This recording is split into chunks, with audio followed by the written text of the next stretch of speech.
Welcome back to Masters Tour Asia Pacific. I'm Raven, and joining me is Derek to bring you some more matches from this round. Derek, how have you been enjoying the Masters Tour so far? I feel like we've not really spoke much, but now that we're a fair few rounds in, what are you making of it so far? Because it's not what I expected. I am having a blast. I mean, as I said to you last time, expect the unexpected. I knew that my whatever prediction I made would be absolutely wrong. And what do you know? It seems that I was right on the money with betting on my own stupidity there, because Priest almost nowhere to be seen, it feels like. And a lot of the other much weirder archetypes have been coming through and coming to the fore. And a lot of players, I think, have been regretting a lot of their decks as well. I've seen as we see from ChaboDennis here, the Druid, players regretting the Druid. I've seen players regretting their lists of Demon Hunter. Everyone just had to give it their best guess. And I think that makes for such an interesting metagame here at Masters Tour Asia Pacific, where it's you can't ruthlessly bring it down to an absolute science where you know the exact best lineup of every single deck. It's kind of about intuition, just giving it your best chance and your best Hearthstone instincts to try and come up with the best strategy. Well, let's see how these players are going to do. Both 5-1. ChaboDennis on the top and Gaby on the bottom. Gaby, I feel like we're going to only see more and more of this young player here, Derek, because he is going from strength to strength as far as I've been watching anyway, especially not only throughout his ladder play, but also his tournament play as of recent. Yeah, exactly. Despite being 7 years old, he is one of the most impressive Hearthstone players that we have seen, I think, in quite a while here. Obviously, I am joking somewhat. He is, I believe, 14 or 15 at the moment. Very, very young player indeed, but still a very, very impressive Hearthstone player. As Sottle was saying earlier on, right up at the top of Legend Ladder, rank 1 at pretty much every single day due to his primarily incredibly strong warrior play. It's been banned out in this series, though, so he won't be relying on his forte to get the job done. Instead, having to play some of the less powerful decks, I'm sure, in his estimation overall, like the Quest Warlock. Yep, and this is the true test, isn't it? It might be great on ladder if you... I won't call him a one-trick at all, but if you just specialize or lean towards one deck specifically. In tournament play, that is not the case, so we'll see how he does so far. But as I mentioned, both these players at 5-1. Druid versus Warlock kicking it off. And what has ChaboDennis got to do to take down this Warlock? Because I've been hearing a lot of mutterings from the players that saying Warlock was, maybe along with Hunter, like the bring for this tournament. Yeah, it can be a tough matchup, because what you're really trying to do is, I find you have to weather 1 or 2 boards. If you can clear off the first couple of tries, then you can start moving towards your own proactive game plan much quicker. For example, if you have a clear to the Glowfly Swarm in the form of the Crazed Netherwing, then you're probably safe. If you can hit Twisting Nether to take out a big Mount Seller board, then you're going to be safe. The problem comes in, of course, when the boards come down too quickly. They come down too soon for your answers to come into play, which is looking like it could possibly happen here from ChaboDennis. Hitting the Overgrowth, he's got the draw with Overflow as well. He's also got the Glowfly Swarm. The threats are going to come in thick and fast, and the entire story of the game here is going to be whether Gaby can find the time to get his own game plan rolling with this plot twist. Right, yeah, we are seeing the life tap into the plot twist to just draw, or redraw, should I say, a ton of cards and edge towards that quest. But you are completely right, and it sounds maybe a little bit overkill now, but it is the true strength of Druid. It is not just... it's not just a deck you can play curve 1 to X, right? It really is so much more powerful when you hit the ramp into a threat. If you do it in any other order, the deck gets significantly weaker. And this is why we see a lot of players always having mixed discussions about this type of Druid. Some players love it, some players hate it, and I think that's just purely based on how often each of those players has drawn ramp in their games. So I do think that the deck does lean so heavily one way or another, just depending on that opening. And ChaboDennis has had the ramp. Now he doesn't have the Mount Seller turn, but he's got a Glowfly plus X, so he can Bog Beam, he can Ironbark. But Derek, what's too much here? Do you think he plays everything he can this turn to make as threatening a board as possible? I think this is the alternative play. There were 2 lines on this turn. It was Glowfly plus Power of the Wild or Overflow, and I love this recognition from him to go with this line. He's using up a lot of resources, make no mistake. With 2 of the 0 mana spells gone, this is a big sacrifice he's making in terms of the later power of the exotic Mount Sellers, But if he just went for a board full of 3/3s going into turn 5 from the Warlock, that is absolute disaster territory if they have the Crazed Netherwing. So I think here, by expending some of his cards, drawing through his deck, it means on average he's looking to hit the exotic Mount Seller turn maybe 1, possibly 2 turns earlier, which is the absolute difference maker. And now look at the follow-up he has. He can go Mount Seller, make a big board. If that doesn't do it, he can go for Glowfly plus Soul of the Forest as well, which is significantly more resistant against Warlock. I think it was a tough choice, but a great call from ChaboDennis. Yeah, I think really to just keep everything simple is if he played the Glowfly turn, it would be playing as if he didn't really ramp, right? It would just be an on-curve play almost because the answer is so straightforward from Gaby. But there is this Mount Seller coming down now. Let's see what beasts do come out. Nothing too bad there. The health is going to be pretty nice on board to try and dodge any kind of Dark Skies shenanigans. Yeah. But bearing in mind, the Netherwing does get a big trade-in, effectively removing, what, 7? Health from the board there. It's going to look pretty okay along with this Moag if Gaby wants to. But for me, Derek, this is the difficulty and honestly fun with this Warlock deck is there's so many different ways to utilize pretty much every resource in the deck. It's those players that really just perfect that and get the most out of every single card are the ones who consistently do well with this kind of Warlock deck. I agree completely, and that's what Gaby has done an amazing job of here. There were multiple different ways to go about that. I mean, the most obvious one was just trade Moag Dark Skies, which I think was just about a clear, or Moag Soulfire, just on the Mount Seller was also something to consider to hold back the Dark Skies, which is a very powerful card later on. But I think when he went about it probably in the correct way. The downside of his line, however, though, Raven, is that he is now in a very vulnerable position to exactly this play of Glowfly plus the Soul of the Forest. Because if he had saved back Rain of Fire, this would be the easiest turn in the world. He could go Moag, Rain of Fire, or Thalnos, Rain of Fire and Dark Skies to clear off the board. But he used 2 of his AoE spells, which means he is a little bit less equipped to clear this off. Yeah, it's very tough, isn't it? Because I think the issue is he cleared the board, which was great, but he didn't do anything else, right? He didn't get a minion on the board, didn't really progress much. He does have his quest live now, but as soon as that quest is live, it feels great. If you can press the button, if you can spare that 2 mana every turn, well, that's going to help. Yes, Not now, but, well, okay, that's going to help. Okay, Gaby, I take back any line that I was saying that could have gone wrong. And to be fair, while I was saying he would have been stronger against this board had he gone with another line, that is not to say that he didn't make the correct play. It's just a downside of his play, whereas if he'd left up the 2 beasts on board and instead dealt with the Mount Seller in the other way, the threat would already have been on board. He knows that he's in a weaker situation, so I don't fault him for his line at all. And he's bailed out with the power of 0 mana hero power. And now Raven is where I think Warlock starts having a very real chance of turning things around. This is it exactly. The window of opportunity is starting to close on ChaboDennis because advantage is disappearing. He's not going to gain any more mana, right? He's already on full. And next turn, Gaby's going to be on 8, which means Twisting Nether is live, which is one of the cards we talk about a lot to deal with a Mount Seller board, if one does come out. And suddenly, when these decks go sort of toe-to-toe, when they both have the same mana to play with, whether that's because the Druid hasn't drawn its ramp or the game goes into this late stage, I agree. I think these are the games Warlock wins at this point now because Chabo just couldn't quite stick something long enough to push, because if he stuck even half of any of those boards, suddenly just Savage Roar and the Power of the Wild is probably just lethal, right? Absolutely.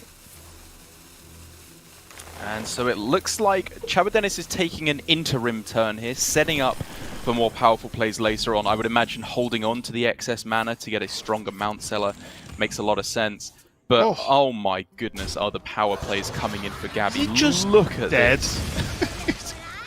It's getting there. Because now there are cards, there are Bog Beams, there are some Crystal Powers as well that can help remove this Abyssal, but is that just too much? Because there's still the Netherwing. We can see, of course, with only 10 cards, 9 on the draw next turn, 8 with a hero power, it's getting quite likely this Zephyrus is active too, which can then either clear the board or set up lethal, depending on what Gaby needs it to do. I tell you, Wind Fury on my 8/8 Abyssal is always a good feeling when you're playing the Warlock deck. Huge pickup though in Crystal Power. That on its own really starts to ameliorate this situation for ChaboDennis because he can clear off the 5/5 hit, generate a nice big board as well. A little interesting there to me that we didn't see Power of the Wild. I don't know what specifically he was looking for instead of just buffing up his board to be much more survivable. Yeah, it's a tough one, right? I'm not. For me, like the draw would have been Power of the Wild. Right, exactly. What card, as you mentioned, like what card does he want? My answer is I don't know. Maybe he just wants to get closer to Ysera and think that's just what he has to do. You know, with his waves of threats kind of just batted aside now from Gaby, and maybe Chabo just thinks I need to get to Ysera. These dragons need to start flying out thick and fast, and that's how I have to win this game because something needs to stick for Chabo to just activate this Savage Draw and end the game. And I think that he might have thought just drawing quick enough is his answer. I definitely see your reasoning. I think, however, I still do just prefer the line of sticking the Power of the Wild, because you say you need something to stick. Well, do you know what's more likely to stick? A board that has +1/+1, so it's a lot more survivable. But in the end, it doesn't make all too much difference. The Flame Strike does clean a little bit more clearly here for Gaby, but if he'd gone with Flame Strike or some other line, there was always a way that he could mop up that board. Well, there's Ysera, but I'm wondering, Derek, does this turn warrant a Savage Draw Innovate Hero Power? Just to clear off the 8/3. Oh, man. He can't just have it farmed, though, can he? Yeah. Because otherwise his dragon is already dead. I guess he could Power of the Wild his dragon, but it doesn't change enough for me. I think he would have had to have committed that Savage Draw. He does run 2, right? Let me just double check. He does run 2 Savage Draws. All right, so he would have had another one. I mean, either way, I think, to be perfectly honest, this one is just kind of already over for him. Especially with Alexstrasza coming off the top as well, for good measure. These might be some of the largest volume of great life taps from Gaby I've seen in a Quest Warlock game. You know, like the quality of his hero powers were absolutely insane. He wins this game even though Chabo had the ramp, he had some waves of threats as well, and Gaby just did, I think it's key, he did just enough, right, to survive and not be susceptible to a Savage Roar. And then, as we said, as the mana gets a little bit more even between the two decks, the Warlock starts to stride ahead. So Gaby's going to take that first victory, get the Warlock out the way, and then have his Rogue and his Hunter left over to go up against Chabo's lineup. And I don't know about you, Derek, but Rogue was the surprise factor for me so far in this tournament. It seems to be doing quite well, even with the nerfs. Yeah, this is one that I also had an initial reaction to that was the same as yours, but for me it came a little bit before the tournament, because when I was talking to some of the players about their prep through the lineup, Meaty just asked me straight up, put me on the spot, what would you bring? You know, what do you think the decks are? And I was saying, well, Warrior, maybe Demon Hunter, probably Druid, and then I kind of ran out of answers at that point. And he was like, right, Rogue, first of all, you're just bringing that. It's just good.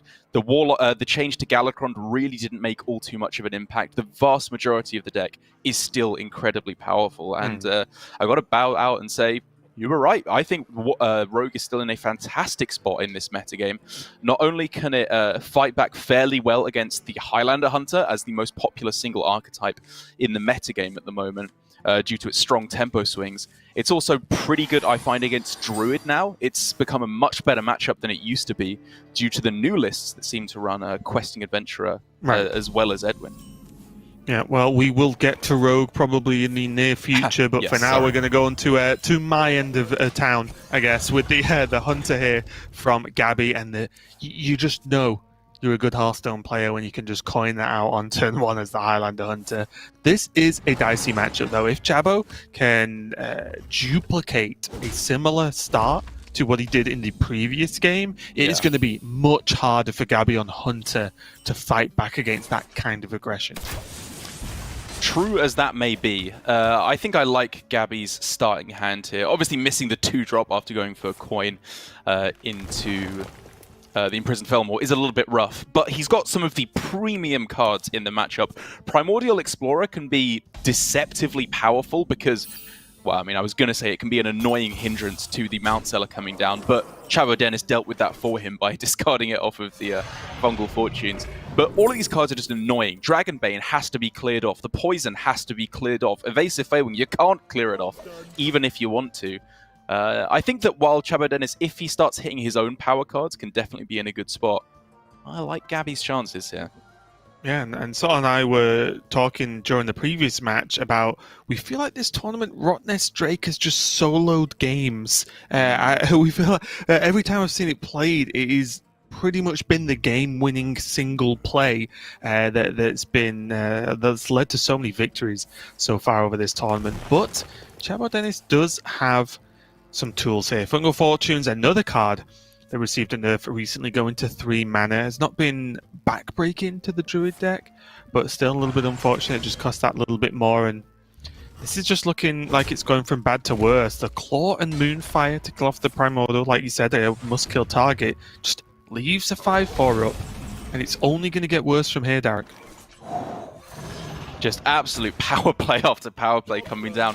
I wasn't even sure which 4-drop you play there. I would have heard out the reasoning for Dragonbane, to be perfectly honest, because next turn, Stormhammer Hero Power, sign me up. That sounds fantastic. However, that was a very, very important top deck that we just saw from ChaboDennis, as Overgrowth will activate on this very turn the Bog Beam, which means he finally has a clear on the Imprisoned Felmore to try and set up for his minions coming down over the next couple of turns. And you know it's rough when you're getting excited over clearing one of the 2 highly threatening minions that the hunter has access to.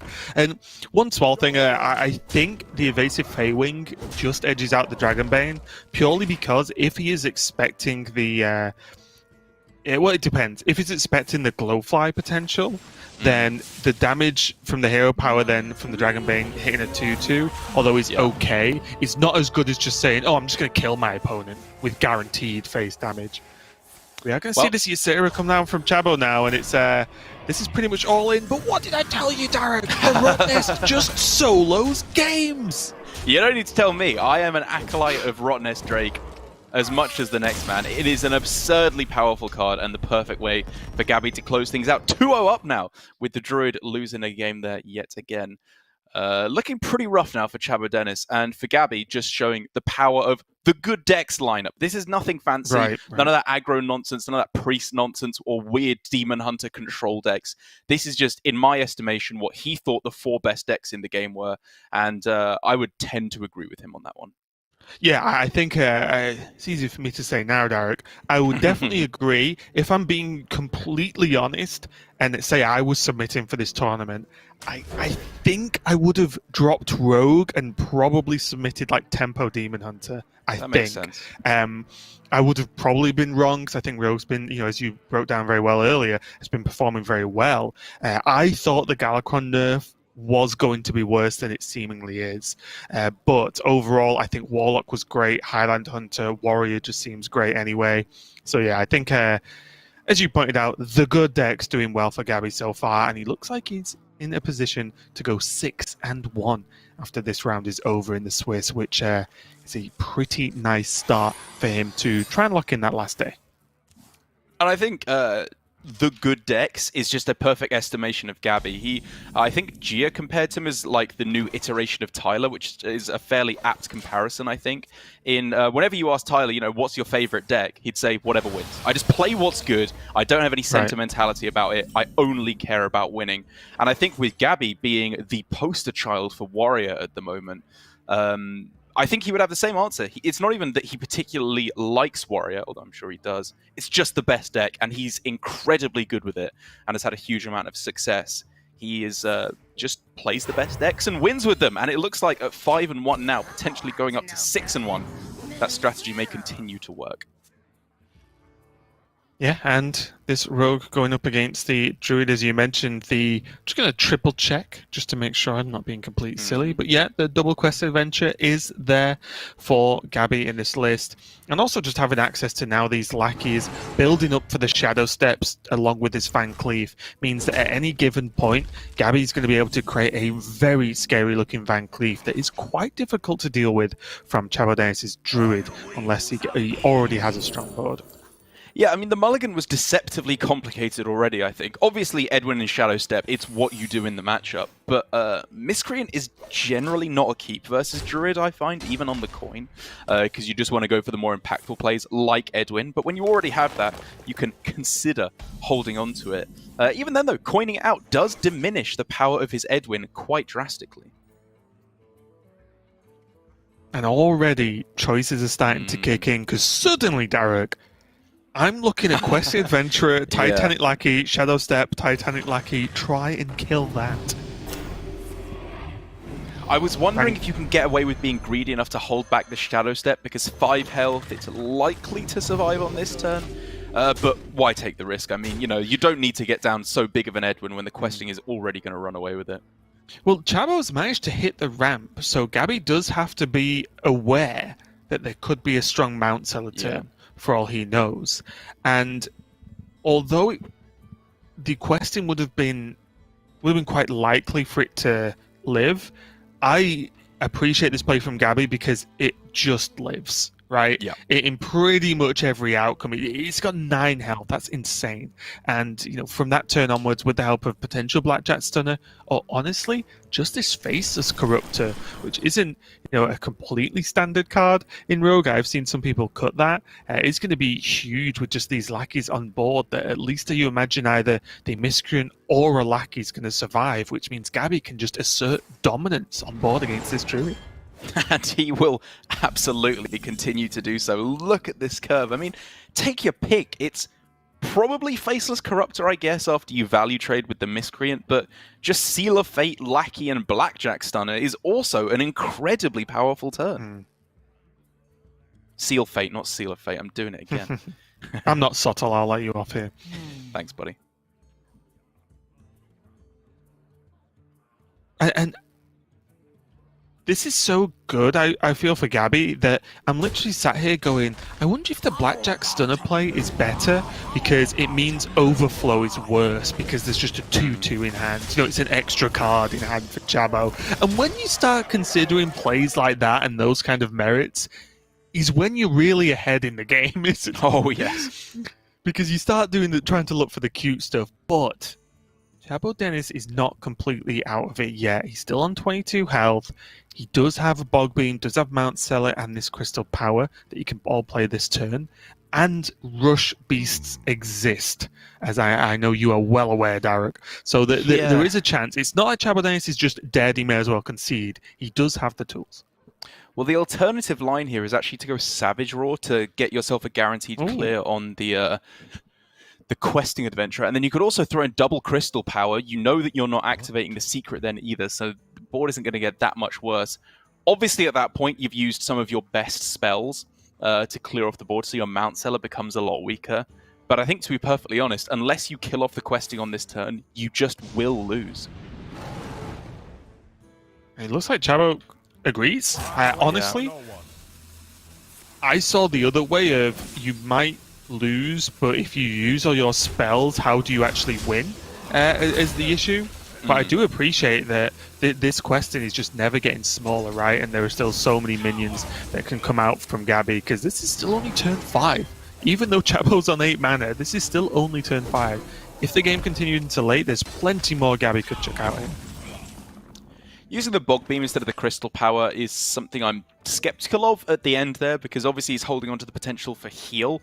But I think I would rather just use the card that costs more mana there, because you can still hit a Breath of Dreams potentially to go in combination with the exotic Mount Seller, so he may just be denying himself an extra spell at the end of things.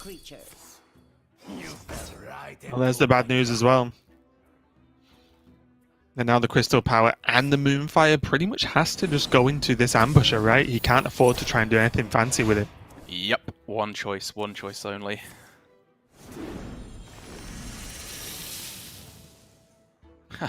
Gets his own one in snake form. What Chabo wouldn't do for diving Griffin off this Moonfire right now? Oh, imagine. Okay, so Chabo looks like he is... I'll say stabilized is the word I'm going to use. He is not strictly dead, right? He has ways to fight this is back. Not over. Don't let the door hit you. But what does he need to draw? Is he pretty much on Ysera/Overflow here to actually finish the game out? That's pretty much where I'm looking. You have like the interim card of Fungal Fortunes, if you can find that. Obviously not to get Ysera, but to find the Overflow. Right. But yes, he needs card draw. He needs an absolute powerhouse play, and he needs it right now. Because for Gaby, if we thought Fairy Dragon good, if we thought Evasive Feywing was good, let me tell you, Raven, Evasive Draconid is the absolute dream versus Druid. There is nothing that they can do in response. And they pretty much just have to just look at it, don't they? that's really all you can do. Just look at it and go, I guess I'll die. It truly is the basilisk of Hearthstone. It's Druid. Finally a good outcome, though. I actually do like the trade into the Van Cleef with the Zixar because it gives him an additional good draw. Although in, I'd say, like natural Hearthstone, you'd be like, well, the Zixar could value trade, blah blah blah. It's like, well, now Chabo could draw Zixar Prime off the top, which is a significantly better draw than most of the top decks he has available to him right now. Yeah, I mean, he'd just be winning board by quite a large margin if he did manage to get Zixar Prime off the top. Oh. That is completely dead, though. He gets 6 mana afterwards when he draws from it. It even locks out Overflow off the top, doesn't it? It's like, oh, the 4 mana is so awkward. Oh, did he get it? What a slap in the face. Is this just game? Just game. On board, Gaby can close it out. 3-0 sweep after ChaboDennis. And oh, you just have to imagine the heartbreak of the player. You start imagining, this is my time. I'm guaranteed. I'm fated to make it through. But for ChaboDennis, at 5-1, he finally meets his maker and goes down to 5-2. Commiserations to him. Still in, I would have to imagine, with some kind of a chance to make top 8, because we have a slightly smaller player size overall than we did at Master Tour Yongchiping, but it is still unlikely for him to make it through now. But Gaby, on the other side, the French wunderkind, is looking to be in a great spot still to get through to top 8. Yeah, looking fantastic. And whether he makes it or not this weekend, just remember the name, right? Remember what you see, because we will be seeing him again. I think it's going to be a great player. And because he's so young, a great player to keep your eye on, see him grow, just like the way we've seen of Amnesiac in the past, for example. But we do see here the Swiss rounds and how the standings are looking. Old Boy at the top, Alutimu and Bunny Hopper rocking 7-0s as well. And, you know as well as I do, I think we're both Alutimu fans, so it's always fantastic to see him doing well. And he just keeps doing well, so very impressive overall. Bly's are there as well, a name you should all recognize at 6-1, still looking impressive. So we might be on board for a pretty nutty top 8 for tomorrow, Derek. Absolutely. Make no mistake as well, do not fear, there's still the potential for a French champion. We don't want to upset things too much here in the Masters Tour system. We know who it truly belongs to. But yes, it's looking to be an absolutely fantastic one. I'm rooting for Alutemu. Honestly, I'm rooting for Bunny Hopper. I love a story of a truly dominant player just doing the absolute best they can and continuing to win. And I think there is none more deserving of that title than Bunny Hopper. Yeah, and that was just a short and sweet series from us, as it was 3-0 to Gaby. But that is the round over, and we are going to be setting up round number 8 very shortly. So don't go anywhere. We'll be right back with some more Masters Tour Asia Pacific.